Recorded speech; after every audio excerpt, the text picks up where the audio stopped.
ही वाट जरी बळणाची बळ येऊ दे हिमतीला झुंजार होनी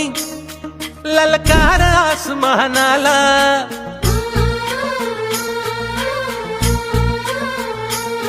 खरं म्हटलं तर मी पहिल्यांदाच एवढी मोठी टूर बघतो आणि तीही फ्रीमध्ये खरोखरच महेंद्र पाटील त्यांचे सगळे सहकारी यांचं मी खूप खूप अभिनंदन करतोय. 13 बच्चा 30 बस झालेले आहेत, ही एक चांगली गोष्ट आहे. आणि महेंद्र पाटील यांचं जे कार्य आहे गावामध्ये एक फुल मेजॉरिटी देऊन गावांनी त्यांच्यावर जो विश्वास चढू दे हो सूर्य नवा